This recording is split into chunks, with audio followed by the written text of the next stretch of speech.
Hi, I'm Senator Kim Ward. Welcome to this month's show. Today I am joined by my two good friends and colleagues, Senator Elder Vogel from Beaver County and Senator Dawn White from Indiana County. We're here today to discuss the glaring flaws in Pennsylvania's methadone treatment program and the specific steps that we'd like to take to make it better.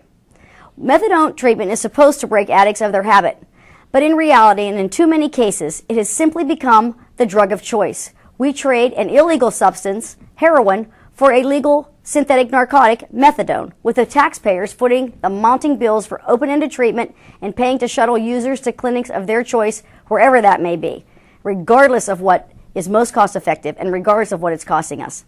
At a recent news conference in Harrisburg, my colleagues and I unveiled a bipartisan package of proposed legislation overhauling Pennsylvania's methadone treatment laws. This will increase fiscal accountability and safety and reduce the unlawful use of methadone and methadone poisoning deaths. So here are some of the highlights of what we're proposing. This methadone accountability package aims to do just that. I'm sponsoring three measures in the package. The first is Senate Bill 1382. It requires a narcotic treatment plan with a 1-year limit with an additional 6 months of treatment if the person is progressing toward recovery. There will be no more open-ended taxpayer-funded maintenance. Our goal would be to have folks recover and not just maintain. Senate Bill 1383 requires an individual to receive their treatment at the closest clinic to their residence, because we shouldn't be paying for a taxi service. If people want to go further away for their treatment, they can pay their own freight. And Senate Resolution 348 directs the Legislative Budget and Finance Committee to complete a performance audit of the state's methadone treatment and transportation program.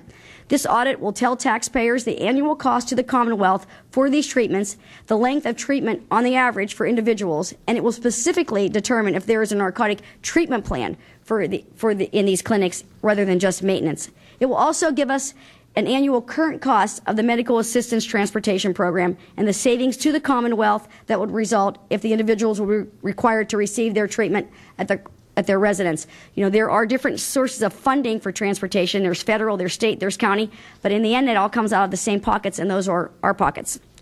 So my colleagues will outline other measures in this package which will address the illegal diversion of methadone from treatment uses, methadone use and highway safety, and overdoses and deaths.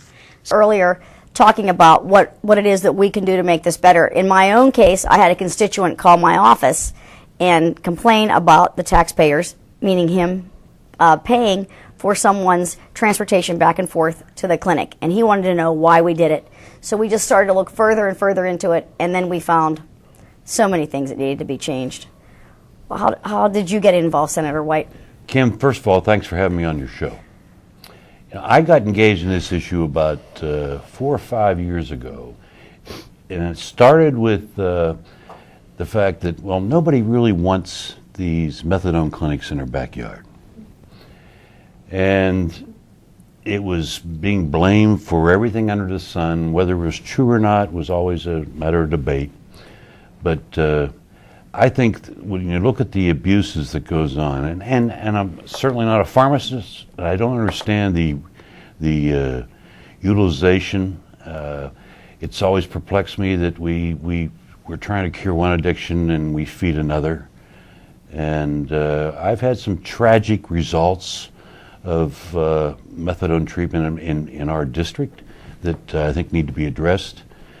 And in our county, as far from a fiscal standpoint, we had people in Indiana County it was brought to my attention by a lady by the name of Bonnie Dunlap from the courthouse, that we had people that would go to Erie to utilize their methadone clinic, and not only that, but would pile 4 or 5 people into a car and travel to Erie and all submit separate travel voucher expenses.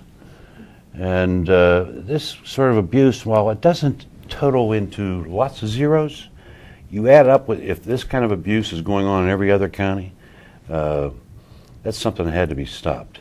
And I think that this package of bills that you have really taken the reins on this issue and run with is truly important. Everything from a safety standpoint for the patients to public safety issues, and also in my area of what I see as abuse is the fiscal responsibility of this program, and I salute your efforts.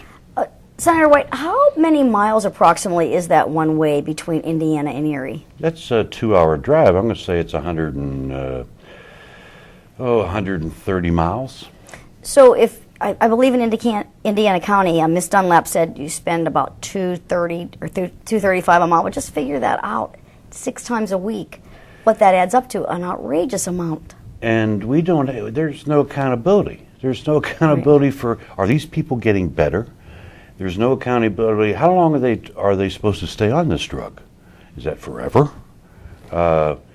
So I think that there's too many loose ends here that because of the attention you're giving this issue, I think we'll have some positive steps forward on it. And I salute you, because we all know you, and Elder and I have had our chance to get to know you over the last couple of years, and we know you're, if anything, a real bulldog when it comes to issues and something you really care about, and this issue seems to have really driven that passion.